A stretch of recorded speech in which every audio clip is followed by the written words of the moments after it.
Well, Paul, it seems a strange thing to say, but welcome back to Woking Football Club. Was there ever any possibility of you not still being here this season coming?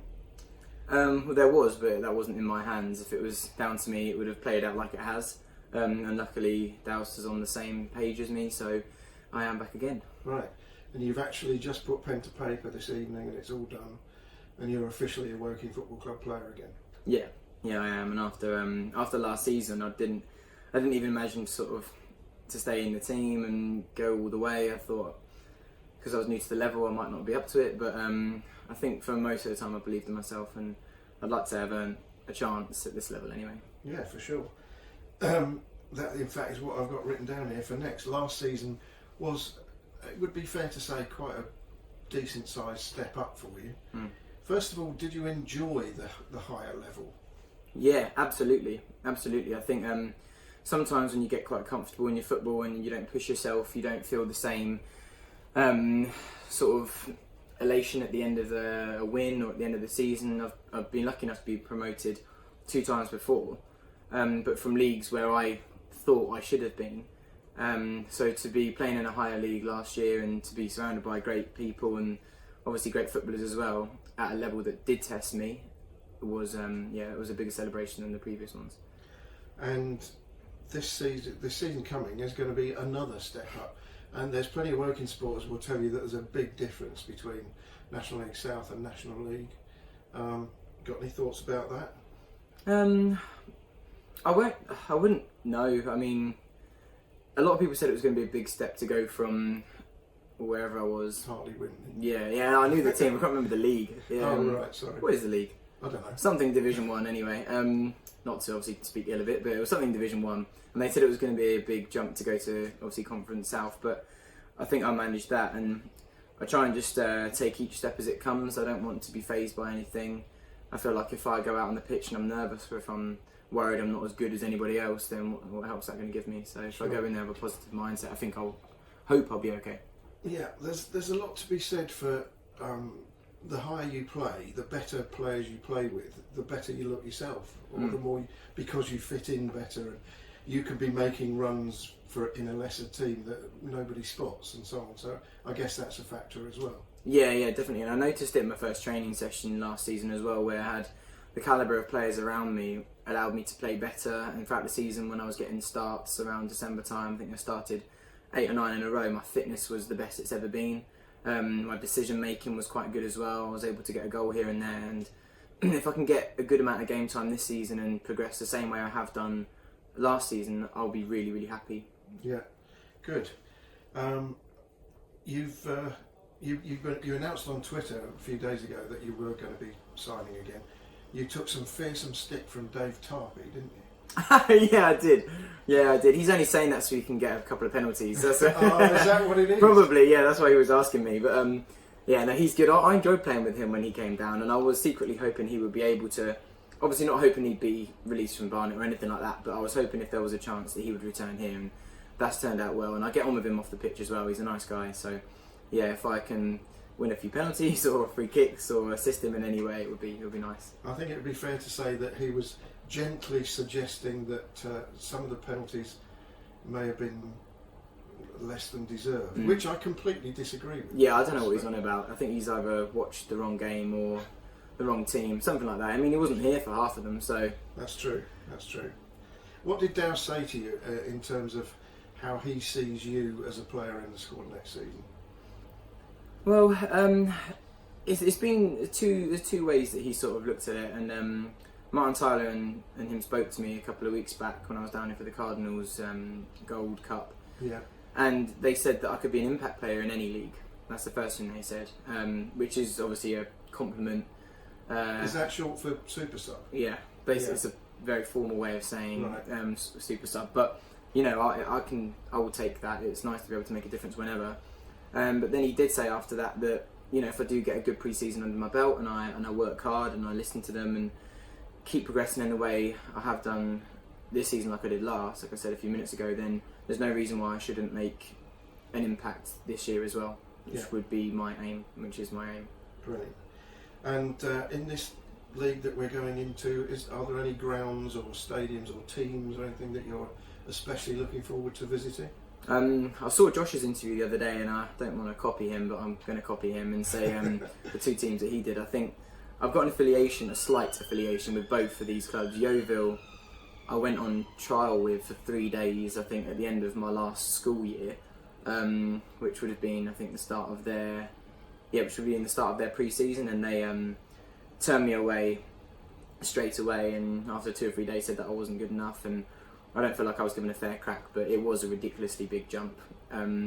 So to be playing against them at their ground and looking at them thinking, well, you turned me away last season, and here I am. Yeah. So that's one. And then Notts County is a really huge ground, and for such a big team to be in our league, we're lucky to have that. And I played at Notts County's ground before when I was at university, and I have scored there. Oh, so, not to tempt fate, but I'll have to do it again. Of course. That would be amazing. We've only ever played there once. We lost 1-0, and that was to a penalty, and the player who committed the foul was sent off, so it wasn't our greatest day. No, been better days. Yeah.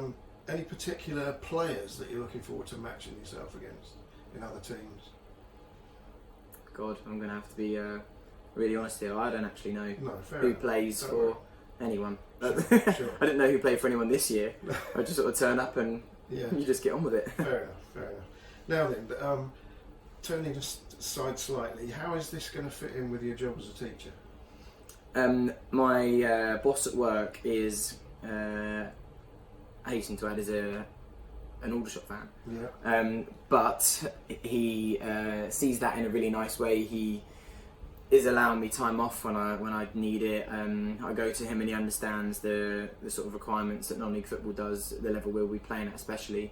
So he's really on board, and I've got a great team of teachers around me that always step in and help too. So if I do need to get out, and I have counted it up as well, I think there's only 5 or 6 teams if we're travelling away.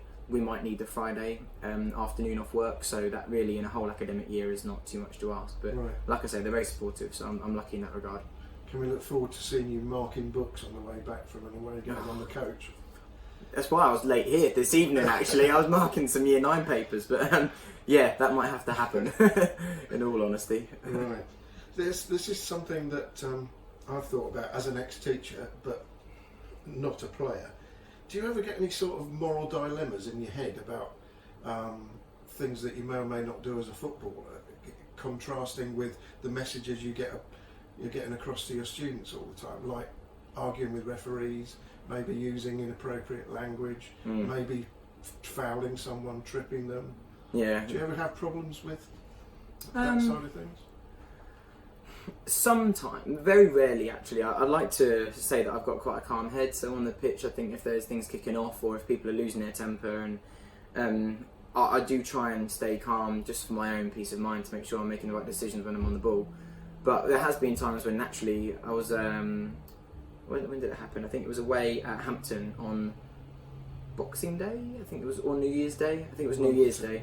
Yeah. And yeah, I did swear at the linesman and then turned to my right and saw a Year 7 student I taught. So he brought that up, and I just said to him, that I didn't actually say that word, and it was in the moment and everything like that. But it's very rare. But usually I think I'm calm enough to sort of keep a head on it. Okay, good. And let's turn to by far the most important subject of this discussion.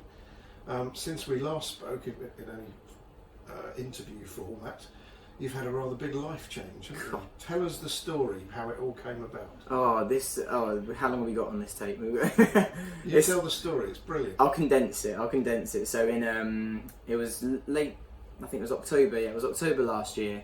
I met a girl at work that had just joined, and straight away...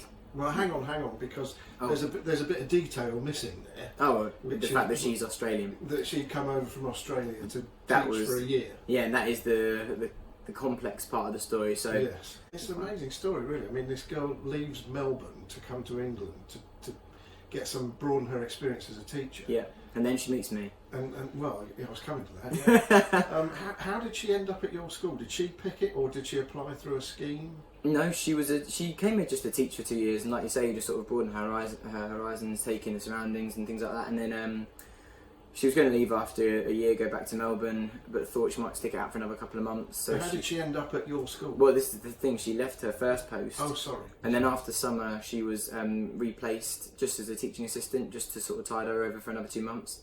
And she was placed into a school called Bishop Wand. Yeah. Had her bags packed, ready to go. Parents were expecting her to return. And then I turned up. Yeah. And you actually both teach in the same department, don't you? Yeah, our classrooms are actually opposite each other. Right. So it's sometimes pretty funny when you got kids. How has this gone down with the students? Very well, very well. Yeah. There's a really nice set of kids at our school, so I think everyone's taken it really well actually too. Like my friends have sort of been supportive, her family have been amazing, so yeah, it's been fine. Good.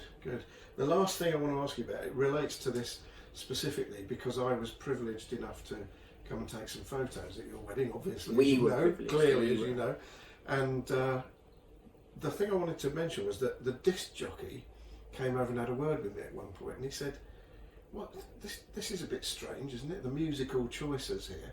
He said, "Do you know this lad?" Because he thought I was just a photographer and didn't know you from Adam, whereas of course I do. And I said, "Yeah."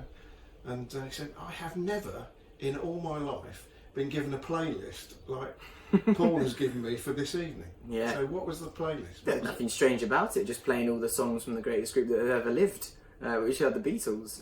That was it. We did actually have, they gave us a very simple form to fill in, which was, I think, your favourite type of music, your favourite song, and songs to avoid. And we just put on each response C, the back of the sheet, where we had typed out every Beatles song we wanted played, Right. and worked it out to the correct hour before the first dance, and then obviously the time we had left after that. So yeah, we had our mind set, and it was sorted. And what was the first dance song? I Will by the Beatles on the White Album. Good song, have a listen. Yeah, absolutely. Well, congratulations on that. Congratulations on re-signing for Woking. Yes. It's going to be great to have you here again next season. Thanks, David. Cheers.